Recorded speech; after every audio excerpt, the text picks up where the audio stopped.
Hi everyone, my name is Juan Pablo Viteri. I am from Quito, Ecuador, and I represent the Birmingham City University and La Universidad San Francisco de Quito. I'm currently in Ecuador. This presentation is entitled Days of Future Past, Digital Sounds Meet Tradition in Contemporary Ecuadorian Music. Following Stuart Hall's notion of positionality, meaning that we all speak from a particular place and time, I think that it is convenient to provide some information about Ecuador. Previously a Spanish colony, Ecuador has been an independent nation since 1822. However, cultural, political, and economic independence from here, an hegemonic nation, is very debatable even to this day. Most of the population self-identifies as mestiza, or a mix between European and Native American, and the rest identifies either as indigenous or Native American, African American, and in a few percentages as white and other ethnicities. The official language is Spanish, but there are 13 other native languages. From the so-called conquest to today's global capitalism and neoliberalism, Latin America has lived a continuous, perpetual process of colonization that reflects in our cultures. As a mestizo person living in Latin America and in a country actually divided by the Ecuador, I've constantly felt at the cross of borders. Of course, most of us are at the cross of many things, but in Latin America, that sensation is probably more prevalent.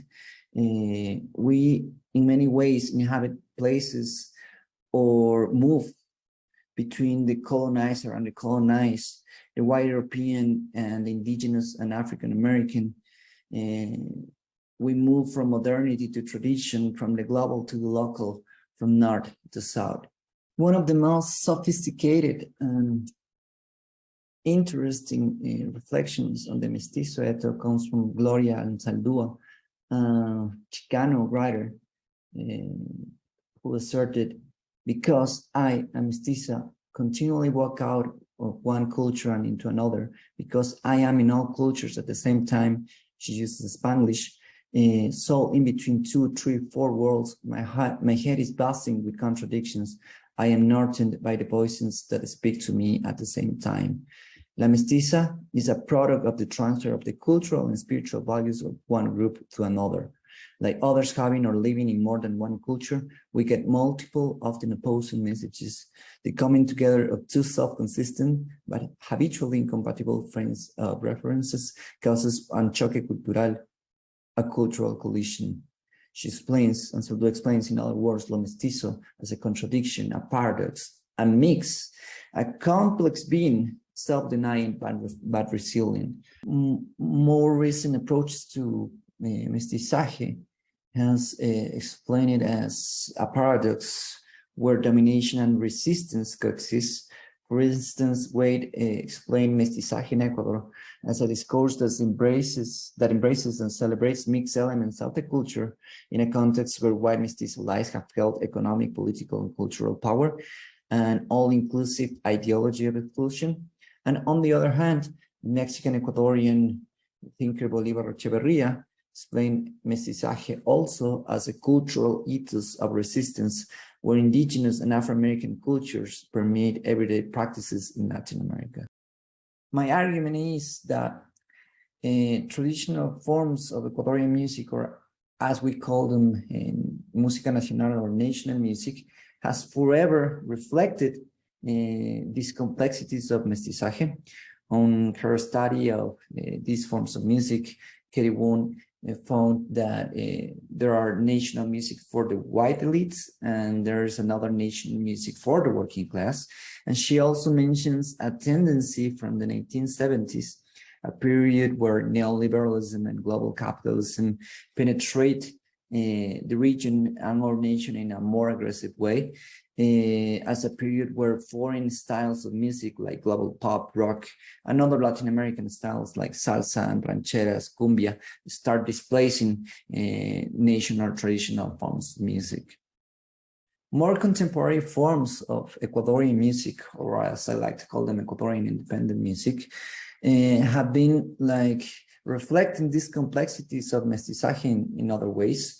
Ecuadorian versions of global styles like rock, pop, hip hop, and electronic music from the 1970s to the present, have been creating these countercultural ethos that have resisted dominant narratives around race, around class, of have countered the political class in many ways. And in that process have been enabling this reinterpretation and reconnections with local traditions, again, through these global aesthetics. Todo viene de todo. Algo hizo que las cosas pasen cuando se mezclaron. Somos una mezcla de átomos, cromosomas, glóbulos rojos con glóbulos blancos, latidos, ritmos, pieles, estilos, carne con vegetales. Aquí hablamos el chaufañol angloandino, el idioma de todos los idiomas. Somos de todos lados, pero vivimos en Ecuador, el país que no es una línea imaginaria, el lugar donde se mezclan las culturas.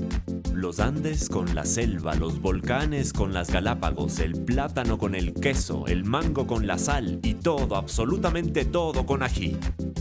No inventamos el rock, pero inventamos el swing merengue balcánico. No bailamos un ritmo, los bailamos todos. Mezclamos la música con el teatro, el silencio con sonidos de animales.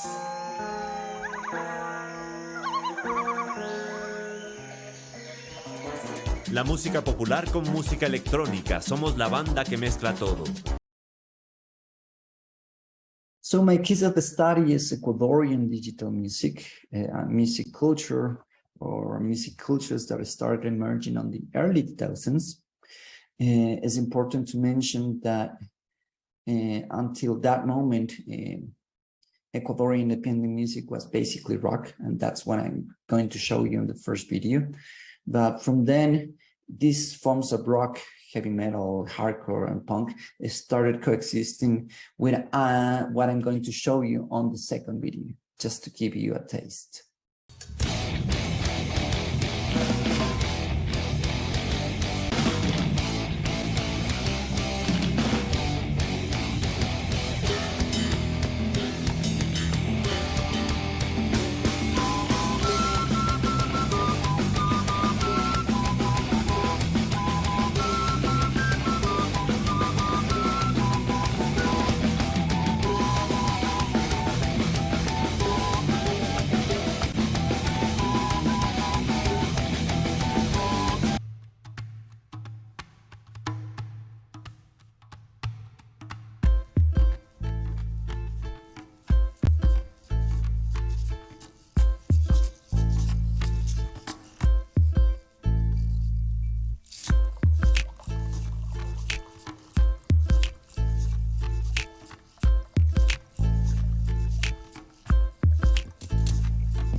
So I asked, what happens when Ecuadorian music embraces the digital? And I found hauntology, I found post-colonial nostalgia, and of course, I found this concept of Ecuadorian digital music that I'm going to describe next. What I mean by hauntology is a sonic resurrection of the past, as explained by the beloved K-punk Mark Fisher. I found post-colonial nostalgia, or a form of cultural practices that embrace the past, memories, and histories erased or diminished by colonization.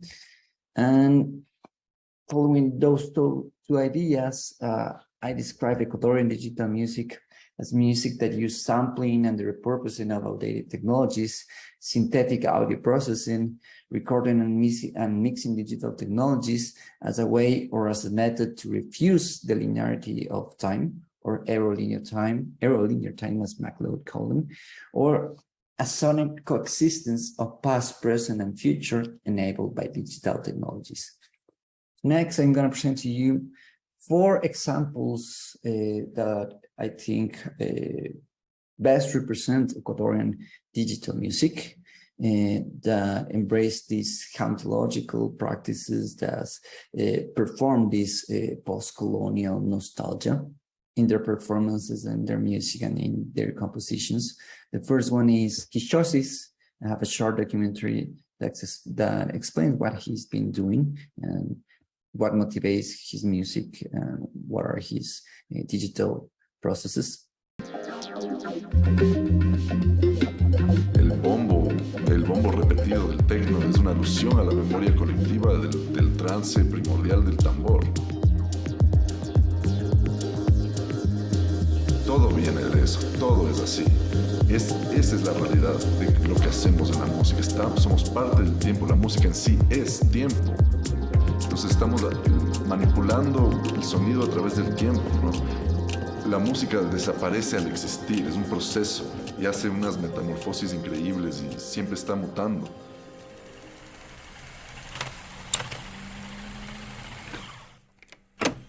Mi proceso parte de un montón de herramientas entre analógicas y digitales y un montón de materiales y medios en cinta magnética y en vinilo. El catálogo de cintas que tengo fue de mi abuelo. Mi abuelo tenía una disquera en los años 60 que se enfocaba en música nacional del Ecuador.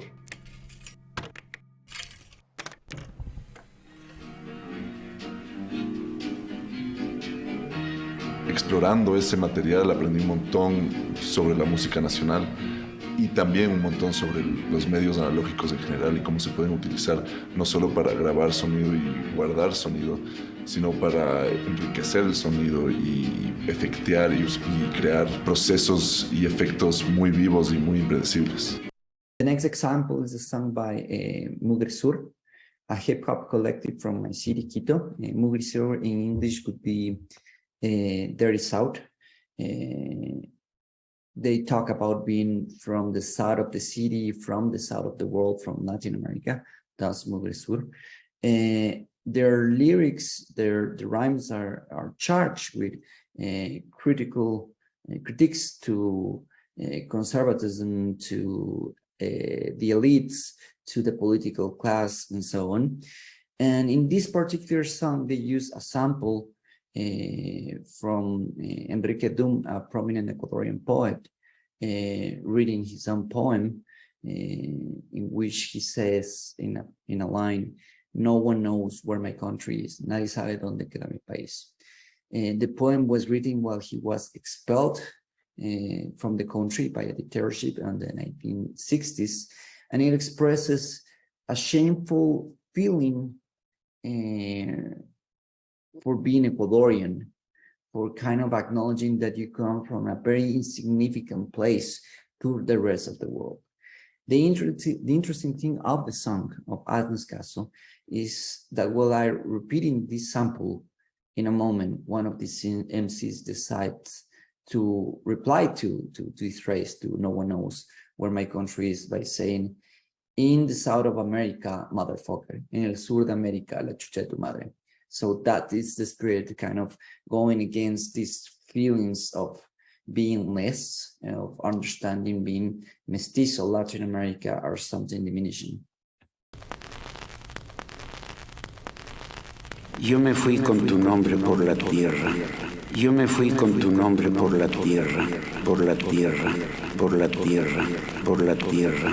Ya, y una vez más, colectivo El Depósito sin perder el compás desde Habla Records Studios, con las pistas del sonidero desde Lamideros y las voces ampliadas de Quique a Doom.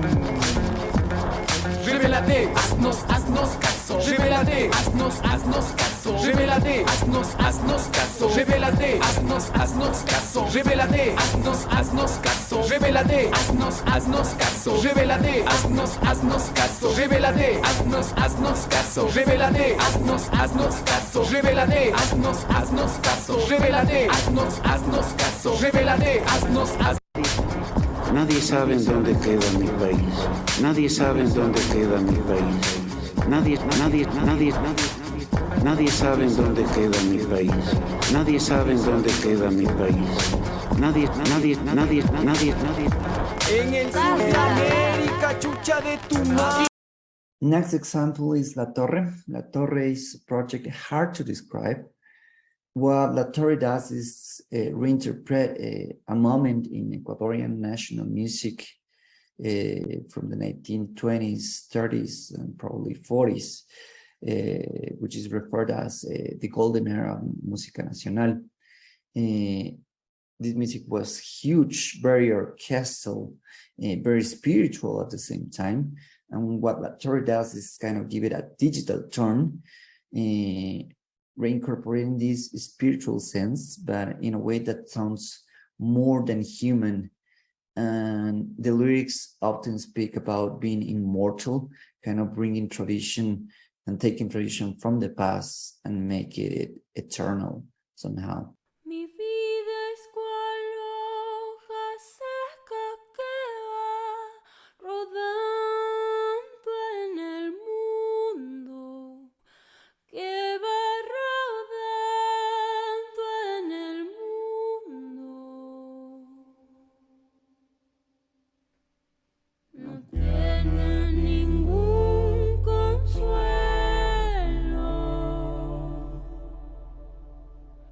No tiene ningún halago.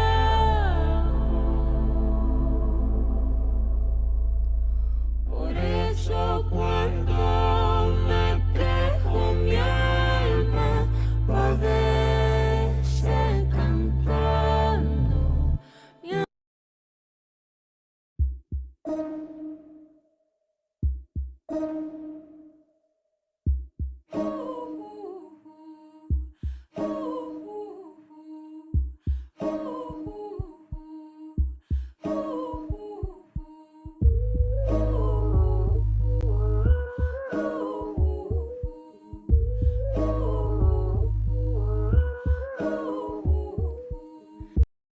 Last but not least, I present to you Guanaco, a hip-hop soloist that made this song called entitled Cholinización.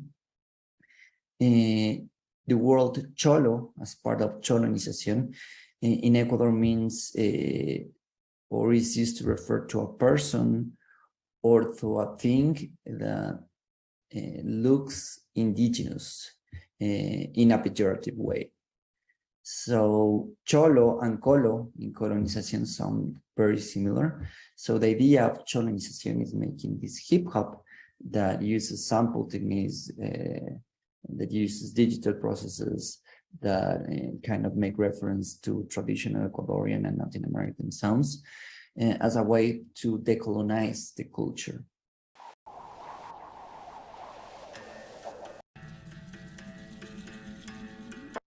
Própria fusão, Equador, Brasil, Guanaco y Emicida, conexión, vai. Somos Sudaca, el estilo que destaca en tiempo de vaca flaca, de donde quiera se la saca.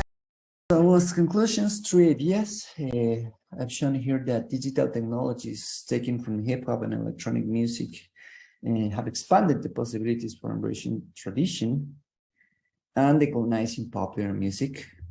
Second, this demonstrates that global music cultures, rather than erasing tradition, sometimes can be appropriated and turned into vehicles for transporting tradition, the past, memory, to the present, and thus imagining new mestiza futures as an exercise of radical imagination. I've been very celebratory throughout this presentation, but it is worth considering and mentioning that these post-colonial, decolonial forms of music in late capitalism could be easily turned into commodities.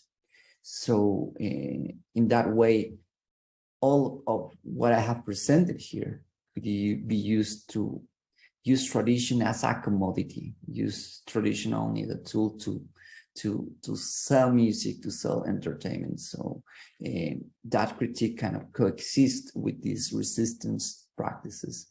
And that is something to be very aware of.